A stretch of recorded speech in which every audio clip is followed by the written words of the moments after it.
안녕하세요. 저는 애지중지 키운 외동아들이 하나 있는 중년의 여성입니다. 어찌나 바삐 살아왔는지 눈 깜짝할 새에 이렇게 세월이 흘러 있네요. 스스로를 중년이라고 칭하는 것도 이제는 제법 익숙하고 할만합니다. 얼마 전 아들의 두 번째 결혼식을 치르고 결혼을 내가 한 것도 아닌데 무엇이 그리 고단했는지 이틀을 꼬박 알아 누웠네요. 이제야 몸과 정신을 가다듬고 사연을 보내봅니다. 부족한 건 많던 저의 아들. 녀석이 어디서 그렇게 곱고 착한 여자를 만났는지, 훌륭한 배필을 만나 새로운 둥지를 틀게 된 지도 어느덧 6년이 지났습니다. 두 사람이 만난 게 저의 아들의 대학 시절이니 아들 녀석의 대학 시절 이야기부터 시작을 해보겠습니다. 아들은 늘 공부에 욕심이 있었고 자기 꿈에 대한 열정이 있는 녀석이었습니다. 어느 날 엄마 아빠를 앉혀두고 하고 싶은 공부가 법 공부라기에 솔직히 힘든 길이라 생각해. 할 수 있으면 해봐라. 라고 무심하게만 대꾸를 했었는데요. 당연히 힘들 것이라 생각했던 법대에 덜컥 진학을 하더라고요. 남편하고 저하고 얼떨떨했던 그 기분을 아직도 잊지 못합니다. 법대에 진학을 하고 얼굴 보기 힘들 정도로 학교 생활에 빠져있던 녀석이 어느 날 불쑥 아르바이트를 시작했습니다. 아들이 시작한 아르바이트는 호텔 뷔페 홀에서 잔심부름을 하는 일이었어요. 공부만 하기에도 체력적으로 소모가 심할 텐데 몸이 덜 힘든 다른 아르바이트를 다 제쳐두고 왜 뷔페 알바를 하는 건지 저희 부부는 당최 아들 녀석의 속을 알 수가 없었습니다. 평일 주말 밤낮 구분 없이 바쁘게 사는 아들의 모습이 부모로서 안쓰럽기도 하고 인간 대 인간으로 존경스럽기도 하더군요. 왜 굳이 뷔페일을 선택했을까 했던 궁금함은 아들 녀석이 아르바이트를 시작한 지 한 달가량 넘어섰을 즈음 실마리가 풀렸습니다. 엄마, 아빠, 뷔페 가자. 갑자기 뷔페는 왜? 나 일하는 뷔페 말이야. 거기 한 달에 한 번 가족들이랑 식사 무료야. 일하는 동안 매달. 엄마, 아빠는 괜찮은데 친구들하고 가서 먹어. 아이, 무슨 소리 하셔. 내가 학교 다니느라 너무 바빠서 엄마 아빠랑 다 같이 밥 먹을 일이 줄어드니까 한 달에 한 번 이 핑계로 먹으면 좋겠다 싶었는데 좋잖아. 외식할 명분 있고 게다가 여기 밥도 엄청 맛있어.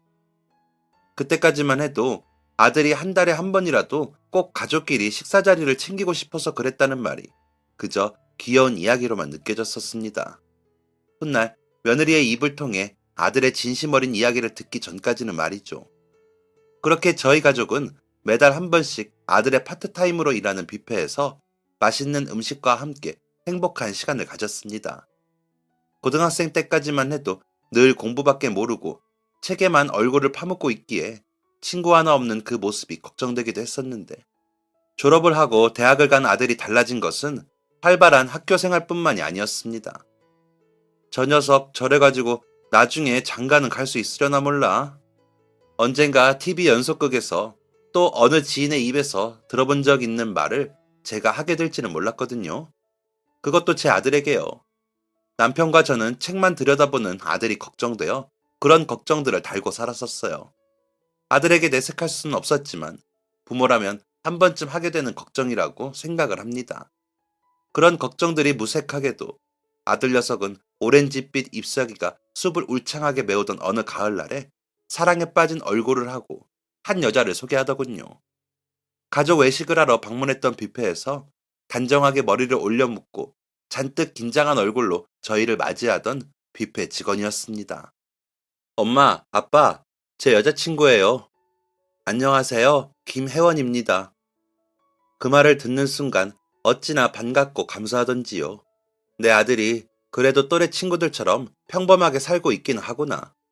엄마 눈에 늘 부족해 보였던 아들인데 그런 아들을 사랑해주는 사람이 있다니 고마웠습니다. 남편 역시 저와 같은 마음이었는지 기쁜 얼굴을 감추지 못했습니다. 아들의 여자친구는 근무 시간이라 함께 식사는 할 수 없었지만 저희 세 가족은 평소와는 다른 분위기가 감도는 식사 자리를 가지게 되었습니다. 식사를 하는 내내 어떻게 만났니? 누가 먼저 마음이 생겼니? 어떤 사람이니? 머릿속을 맴도는 질문이 한두 가지가 아니었지만 일단은 참기로 했습니다. 말 실수를 하고 싶지가 않았거든요. 남편과 저는 아들이 혹여 귀찮다는 느낌이 들지 않도록 천천히 하나씩 물어보기로 했습니다. 너하고 참 잘 어울리더라. 예쁜 마음으로 잘 만나거라. 한참 식사를 하고 나서야 고르고 고른 말로 아들에게 한마디 하던 남편. 저도 질세라 덧붙였습니다. 무슨 일이 있어도 울리지 말고 잘해줘. 대화를 할 때는 항상 말을 따뜻하게 하고 넘치는 질문들을 잔소리로 대신한 저희의 식사 시간은 그렇게 끝이 났고 제법 시간이 흘러 아들이 입대를 앞두고 있었습니다. 사실 그 후로 가끔 가다 마주치는 것 외에는 따로 아들 여자친구를 볼 일은 없었어요. 이제 막 누군가를 사랑하는 법을 알아가고 있을 두 사람에게 그 어떤 부담도 주고 싶지 않기도 했고 아직 두 사람의 관계가 그리 깊어지지 않았기에 기대할 것이 없었기 때문입니다. 그저 두 사람 모두 건강한 마음으로 만나주기만을 바랐어요. 아들이 입대를 하던 날 처음으로 함께 밥을 먹었습니다. 비싸고 좋은 음식은 아니지만 부대로 가는 길에 함께한 시간만큼은 더없이 값진 시간이었어요. 그 친구에게도 그랬는지는 모르겠지만요. 예쁜 얼굴에 안정적인 직업도 있고 하니 저희 아들을 기다려주지 않을 것 같기도 했습니다. 아들 군대 보낼 때가 되니 주변에서 그런 소리를 많이 하더라고요. 자기 아들은 사귀던 여자친구가 군대에서 고무신을 거꾸로 신었다는 둥. 입대하고 처음 한 전화 통화에서 이별 통보를 받고 한 달을 부은 눈으로 부대 생활을 했다는 둥. 아들이 걱정되기도 했지만 긴 시간을 기다리게 하는 것이 미안하기도 했고 결론적으로는 헤어질 수도 있겠다. 헤어지면 부모로서 잘 격려해주고 각자 행복할 수 있기를 어른으로서 응원해줘야겠다 생각했습니다. 그런데 제가 그들의 사랑을 너무 얕보았나 봅니다. 아들은 이별이 무엇인지 모른 채로 무사히 전역을 했고 그 사이 면회를 함께 가거나 편지를 전해주고 받으며 혜원이도 저희와 한 발자국 더 가까워져 있었어요. 아들이 전역을 하고도 혜원이와는 그렇게까지 특별한 교류 없이 지냈습니다. 가끔 아들을 통해 서로의 안부를 묻기도 하면서요. 그 사이 혜원이에 대해 알게 된 것은 저희 아들보다 3살이 많고 호텔 뷔페에서 홀 매니저로 일하고 있다는 것 정도였습니다. 아들은 점점 더 바빠졌습니다. 학년이 오르면서 공부해야 할 것도 해내야 할 것도 더 많아졌기 때문이었어요. 부모로서 해줄 수 있는 것은 너무 기다리지 않고 그렇다고 너무 무심하지도 않는 것이었습니다. 자식이 쿵 하면 짝 해줄 수 있는 부모가 되어주고 싶었어요.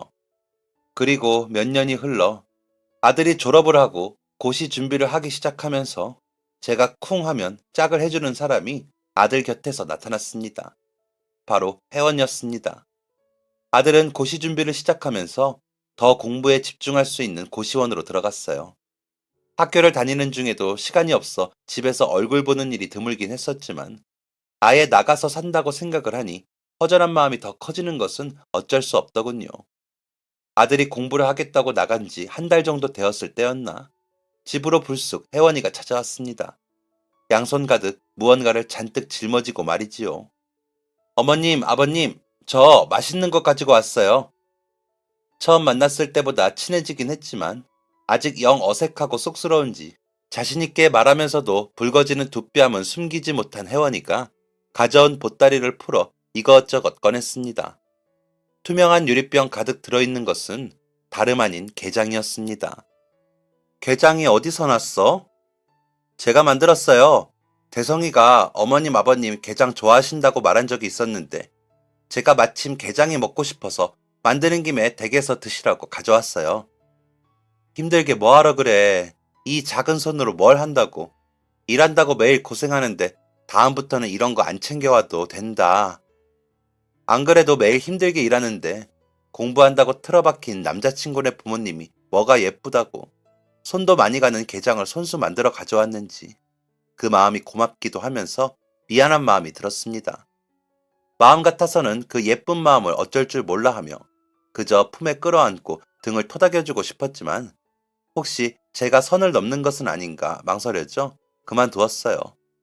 기뻐하고 감동할 얼굴을 상상하며 정성껏 만들었을 혜원이인데 제가 너무 울상을 지었나 싶던 찰나 남편이 게장통을 쓰다듬으며 한박 웃음을 지었습니다. 아이고 요놈 야무지게도 생겼다. 여보, 우리 지금 바로 밥 한 공기 비벼 먹자. 이 귀한 걸 두고 어찌 그냥 참어. 당신은 말로는 혜원이 걱정하면서 손은 왜 뚜껑을 열고 있어? 그럴까? 사실 워낙 맛있게 생겼어야지. 혜원이 너 밥은 먹었니? 안 먹었음 우리랑 같이 먹자. 정말요? 저 사실 오늘 한 끼도 안 먹었어요. 왜? 왜 밥을 굶어? 얼른 앉아. 금방 밥 퍼올게. 한 끼도 먹지 못했다는 혜원이의 말에 놀라 밥솥을 열었습니다. 1시간 전에 지어놓은 밥이 아직 제법 찰기가 있더군요. 남편과 저, 혜원이 것까지 세 그릇의 밥을 식탁 위에 올리고 직접 만들었다는 곱고 윤기 나는 게장을 접시에 덜었습니다. 아들 녀석 없이 아들의 여자친구와 밥을 먹는다는 것이 저희도 어려운데 본인은 얼마나 어려울까. 걱정이 되어 함께 곁들일 찬들도 되도록이면 집어먹기 편하도록 가까이 놓아주었어요. 그랬더니 또 은근슬쩍 접시를 밀어 저희 쪽에 가깝게 만드는 손이 보였습니다. 접시 그만 밀어. 너 많이 먹으라고 네 앞에 둔 거야. 아니에요. 그래도 같이 먹는 건데. 저 팔이 길어서 식탁 저 끝에 있는 반찬도 쉽게 집어먹을 수 있어요. 그러니 괜찮아요, 어머님. 이렇게 곱고 착한 사람이 어쩌다 우리 아들 같은 사람을 만나 긴 시간 기다리기만 하며 살고 있나. 문득 그런 생각이 들었어요. 군대를 기다려주고 대학 졸업을 기다려주고 이제는 고시 준비를 기다려주어야 하는 혜원이의 마음은 어떨까? 나라면 할 수 있는 일일까? 계속 기다리기만 하는 저 아이의 내면이 외롭고 지치진 않을까? 고민을 하면서도 게장을 맛있게 먹어치운 저는 식사가 끝나자마자 후다닥 싱크대 앞에 자리 잡는 혜원이를 말리러 뒤따라갔습니다. 얘 혜원아, 너 그런 거 하는 거 아니야. 네가 우리 집 손님인데 먹을 것까지 들고 온 것도 모자라. 설거지까지 하면 내가 미안해서 어떡하니? 너 설거지하는 거 절대 아니다. 앞으로도 우리 집에서 설거지 같은 거 할 생각 추워도 마라. 정말요? 그럼 저 앞으로 또 놀러 와도 돼요, 어머님? 그럼 혜원이 너만 좋다면 우리는 늘 좋지. 늘 땡큐야. 너만 좋다면. 저도 좋아요. 근데 혹시 저녁 식사 하셨었어요? 사실 저희 부부는 혜원이가 오기 전 식사를 마치고 먹은 것을 치우고 있는 상황이었습니다. 싱크대 앞에 섰다가 설거지 중이었던 그릇과 수세미를 본 모양인지 당황한 표정으로 혜원이가 물어왔어요. 참 머쓱하지 않을 수가 없었습니다. 식사를 하셨는데 또 드신 거냐며 죄송하지 않을 일에 잔뜩 죄송해하는 혜원이를 달래고 달래 집으로 보내고 터질 것 같이 불러오는 배를 두드리는데 정말 행복했습니다. 이미 저녁 식사를 하고 배가 부른 상태였지만 저희를 생각해서 손수 만들어 온 그 마음이 저희를 배부르게 했던 것 같아요. 그렇게 혜원이와 저희 사이에 겹겹이 쌓여있던 하나의 벽이 스르르 무너졌습니다. 한 뼘 더 가까워진 저희는 얼른 아들이 고시에 합격해 이 모든 행복의 순간을 함께하기를 바랐어요. 몇 번 오고 말겠지 했던 혜원이는 잊을만 하면 제게 연락해 안부를 묻고 함께 밥을 먹자고 하였습니다. 함께 식사를 하는 시간이 잦아지다 보니 그만큼 대화를 하는 양도 많이 늘었어요. 이제는 긴장감을 제법 얼굴에서 걷어내고 편안한 표정으로 제잘제잘 수다를 떤답니다. 혜원이가 들려주는 이야기 중 가장 재미있는 이야기는 연애 초창기 이야기였습니다. 19 고등학교를 졸업하고 호텔 뷔페에 취직한 혜원이는 고집스레 한자리에서 성실하게 일하고 홀 매니저가 되었다고 하더라고요. 한자리에서 성실하게 일했다는 말 앞에 고집스레라는 말을 덧붙이는 것이 귀여웠습니다. 그렇게 홀 매니저가 되어 평소처럼 일을 하던 어느 날 저희 아들 대성이가 아르바이트생으로 들어왔다고 합니다. 대성이가 영 첫인상도 별로고 성격도 쭈뼛쭈뼛하지? 아니요. 무슨 말씀이세요? 얼마나 성격 좋고 사람들하고 금방 친해지던지. 대성이가 들어오고 나서 저희 팀 분위기가 달라졌었어요. 대면대면하던 직원들이랑 아르바이트생들 간의 사이도 대성이가 다 풀어줬는데요. 제 생각엔 대성이가 좀 리더 역할이 체질인 것 같아요. 저와 남편이 평소 걱정하던 대성이의 모습은 저희의 걱정 속 모습일 뿐이었고, 혜원이가 본 대성이의 모습은 또래에 장난기 많고 웃음 많은 평범한 대학생이었더군요. 은근슬쩍 남자친구의 부모님 앞에서 남자친구 자랑을 하니 저도 속으로 쑥스러운지 두 뺨이 몰래 빨개졌다가 가라앉았습니다. 그 모습이 귀여워 저도 모르게 저도 딸이 있었으면 참 좋았겠다는 생각을 하게 되었어요. 쑥스러움이 가라앉은 혜원이는 또 제잘제잘 이야기를 이어갔습니다. 대성이는 쾌활한 성격은 물론 일까지 잘했다고 합니다. 너무 칭찬만 하는 거 아니야? 아니에요. 진짜라니까요. 그런 대성이를 보고도 혜원이는 별 관심이 없었다고 했어요. 워낙 많은 아르바이트생들이 매번 바뀌어 나가니까 홀 매니저였던 혜원이에게는 그저 지나가는 아르바이트생일 뿐이었겠죠. 그런데 다른 직원이 혜원이를 붙잡고 물어보더랍니다. 그 친구 성격 진짜 좋더라. 그리고 법대 다닌대. 법대 다니는 사람도 아르바이트를 하는구나. 부모님이 안 계셔서 대학보다 생계를 선택해야 했던 혜원이에게는 대성이의 이야기가 먼 세상 이야기 같아 그저 웃어 넘기기만 했다고 합니다. 그런데 식사가 끝나고 대성이가 믹스 커피를 타서 혜원이와 그 직원이 있는 테이블로 오더래요. 식사 맛있게 하셨어요? 커피 한 잔 드세요. 고마워요, 대성씨. 근데 이런 거 안 해도 돼요. 그냥 각자 알아서 먹는 거지. 어쨌든 정성으로 타준 커피 맛있게 잘 먹을게요.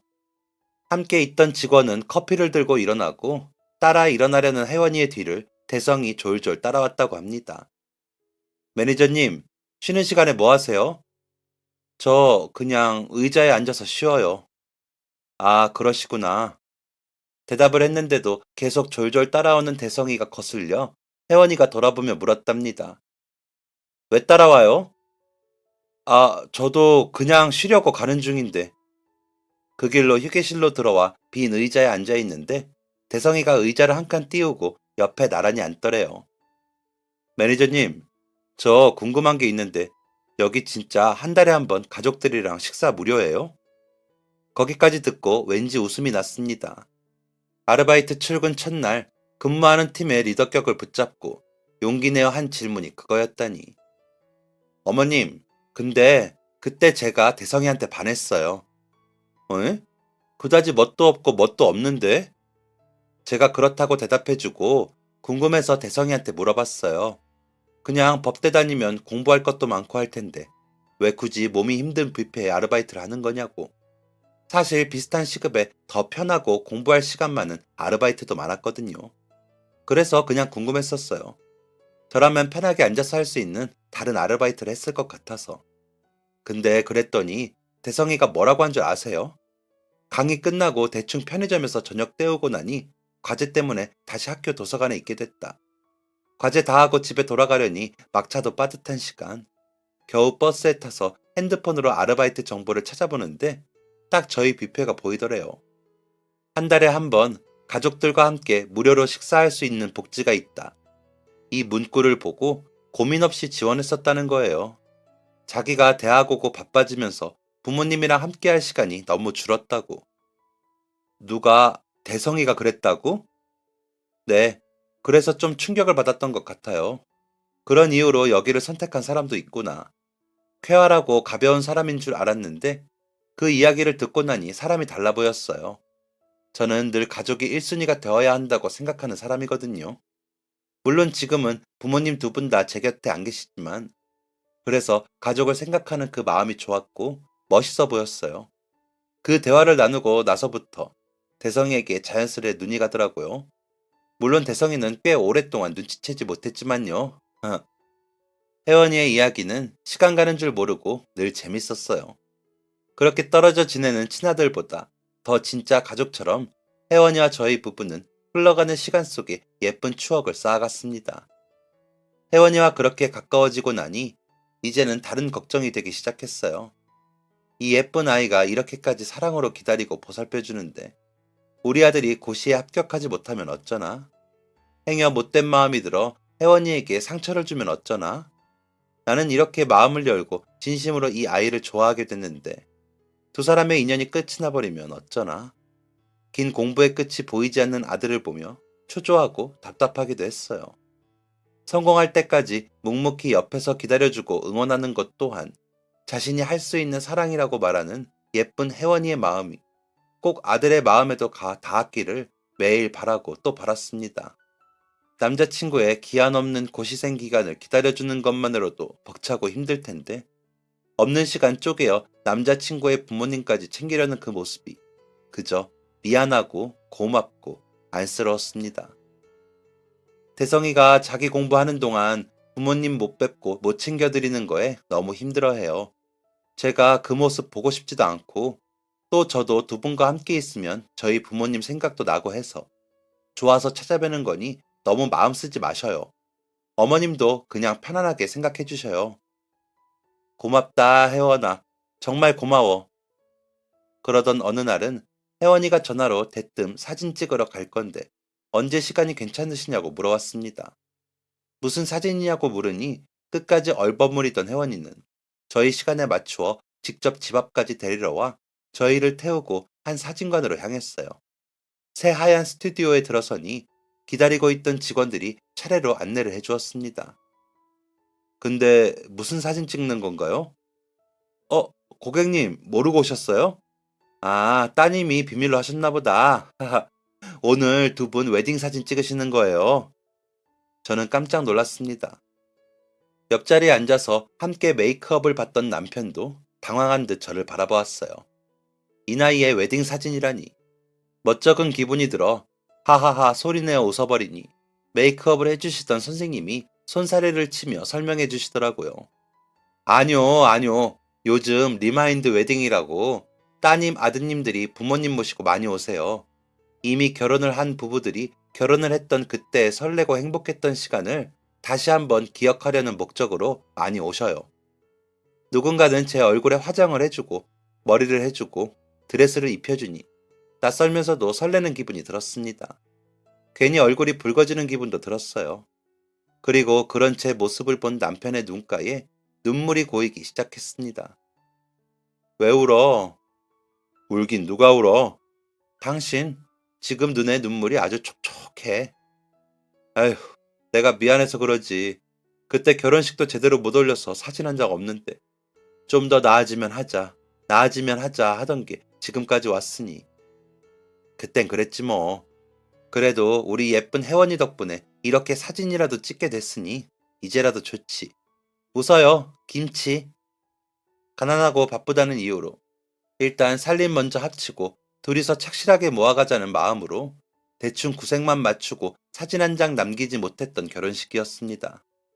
나이가 들어서도 결혼식을 올렸던 그날의 기억만큼은 선명합니다.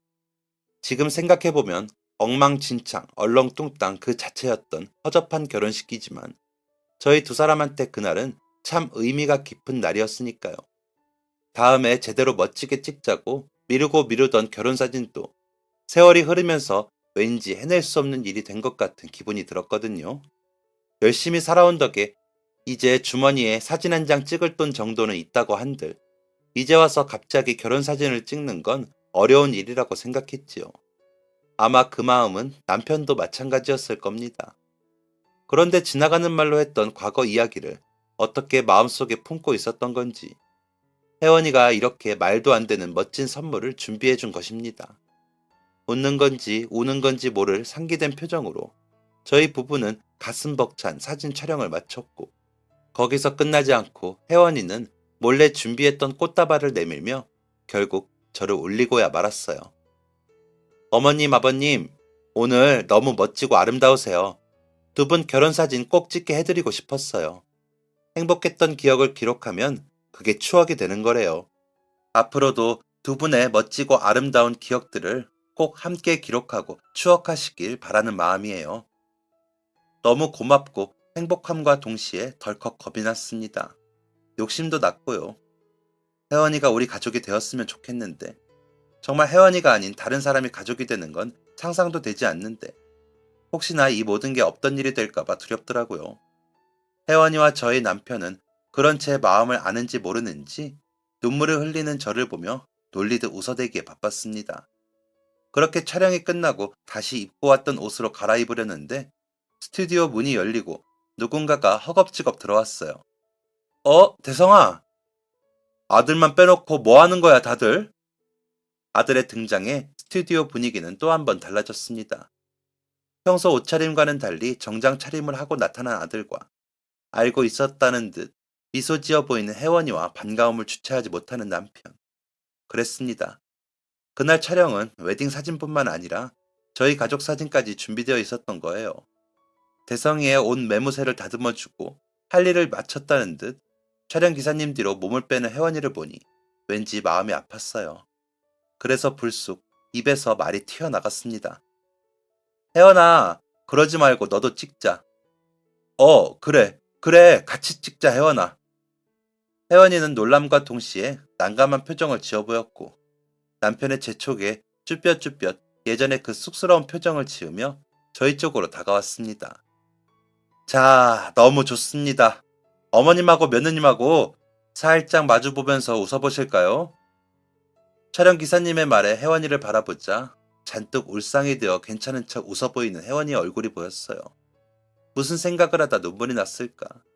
괜히 저까지 왈칵 눈물이 쏟아져 나왔습니다.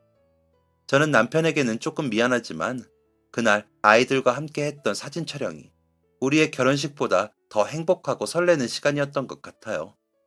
여러 가지 감정이 오고 갔던 그날을 정말 잊을 수가 없습니다.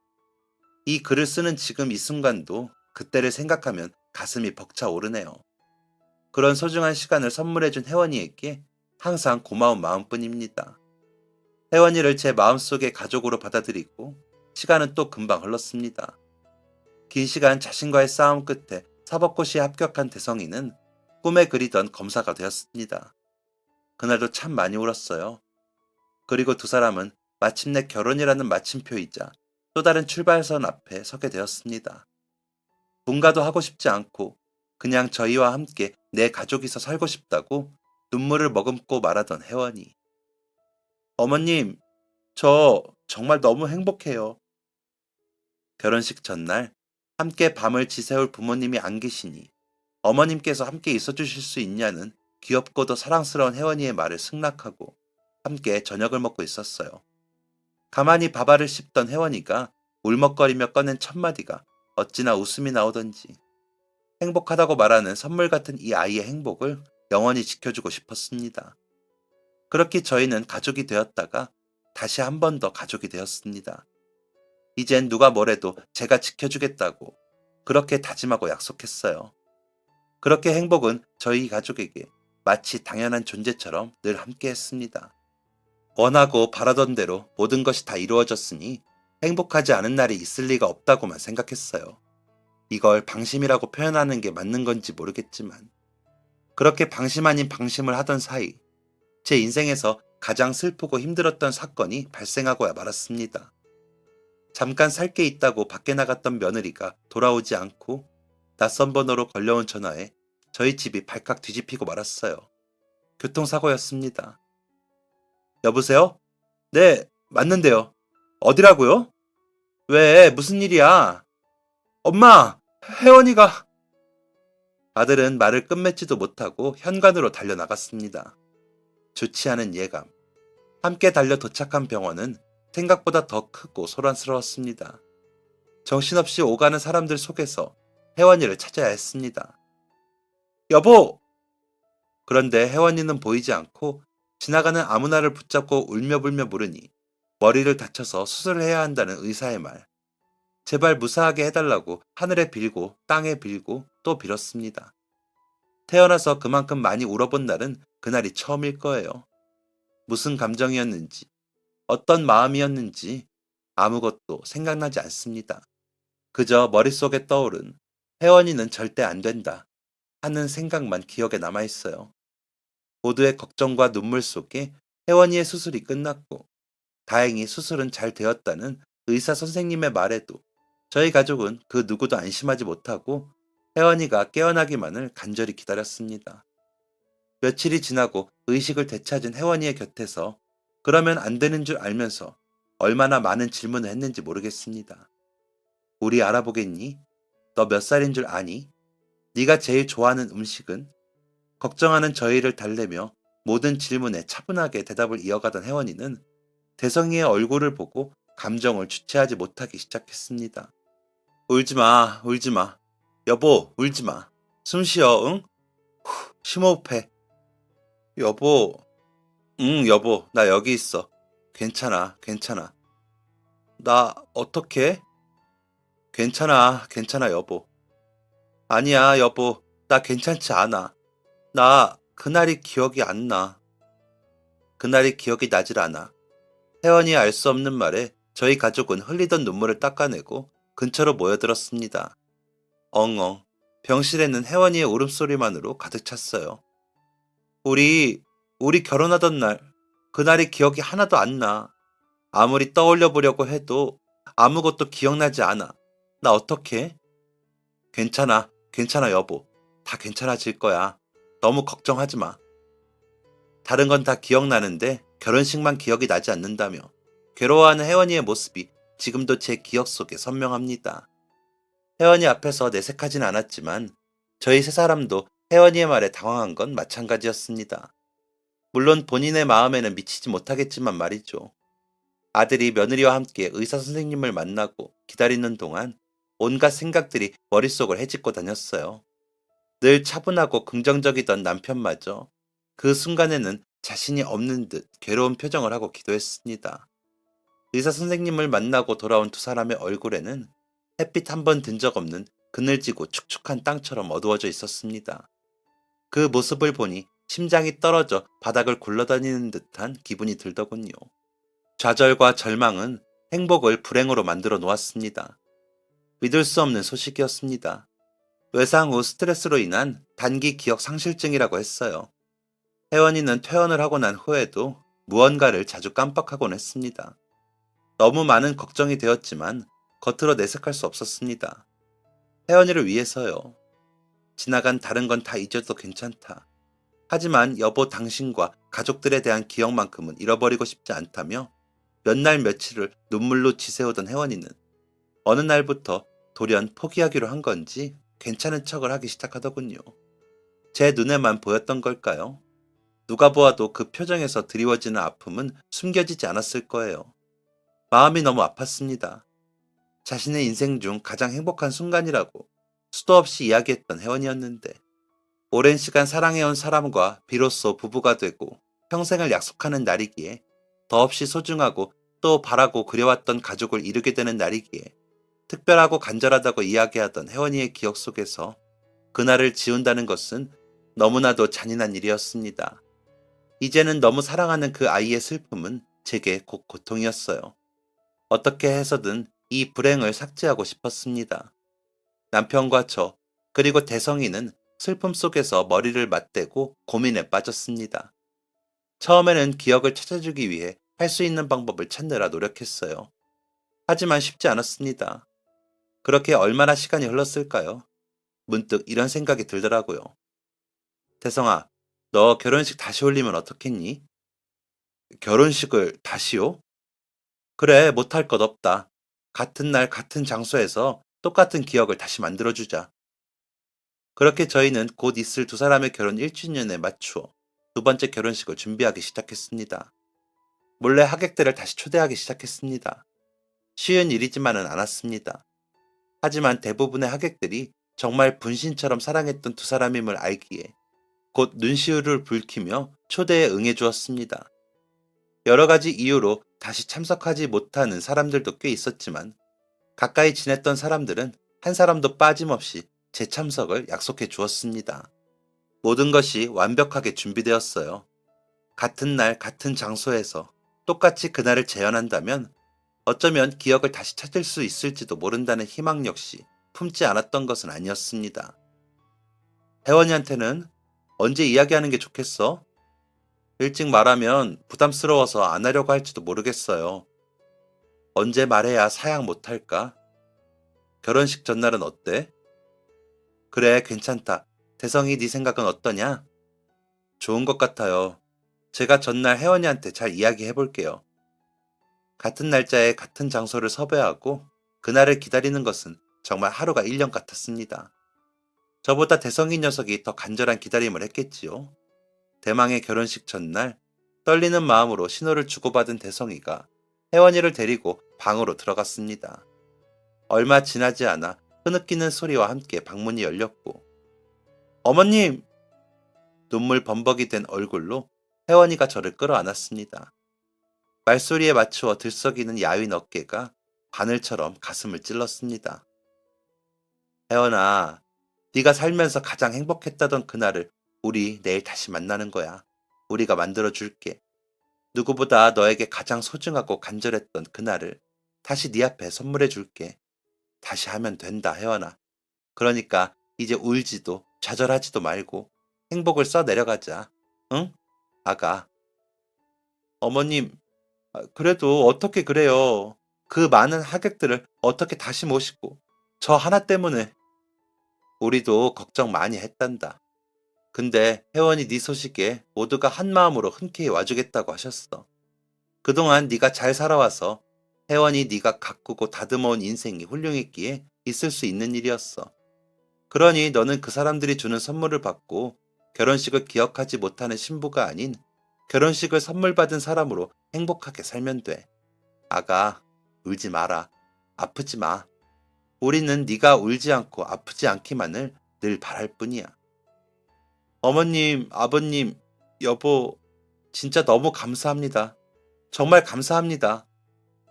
그렇게 두 사람은 두 번째 결혼식을 성황리에 올렸습니다. 1년 전 그 날짜 그대로 같은 시간 같은 장소에서 말끔한 얼굴, 빛나는 드레스도 모두 그대로였어요. 그들의 사랑을 진심으로 축복하는 하객들의 그 마음 역시 그대로였습니다. 모든 것은 마치 1년 전 그날을 그대로 옮겨놓은 듯 감쪽 같았어요. 두 사람의 두 번째 결혼식, 아니 혜원이에게는 첫 번째 결혼식이 되겠네요. 아름답고 따뜻한 축복 속에서 두 사람은 영원을 약속했습니다. 그림처럼 아름다운 그 순간을 함께하며 몇 년 전 아무것도 모르던 저와 남편을 무작정 촬영 스튜디오로 데려갔던 혜원이가 생각났습니다. 여보, 혜성아빠, 그때 저희 부부를 바라보던 혜원이의 마음이 지금 내 마음 같았을까? 그럴지도 모르겠네. 그 마음이 참 예쁘다고만 생각했는데 지금 우리 같은 마음이라면 조금 짠하네. 그치. 저 어여쁜 아이가 어떤 마음으로 우리를 위해 그런 시간을 만들어 주었는지 이제 조금은 알 것 같아. 앞으로 우리 혜원이한테 더 잘하자, 여보. 그럼 징그러울 정도로 잘할 거야. 두고 봐. 눈물을 흘리지 않고 꿋꿋하게 행복한 얼굴로 결혼식을 마친 내 아들과 내 딸. 그 두 사람의 결혼식은 세상 그 어떤 보석보다 반짝반짝 빛났습니다. 아쉽지만 혜원이는 잃어버린 기억을 다시 되찾지는 못했어요. 하지만 그 힘든 시간을 고맙게도 잘 극복해 주었고, 이제는 사고 전의 저희 모습처럼 평화로운 가족의 모습을 하고 하루하루를 소중하게 보내고 있습니다. 이제 곧 그들의 결혼 5주년이 되어요.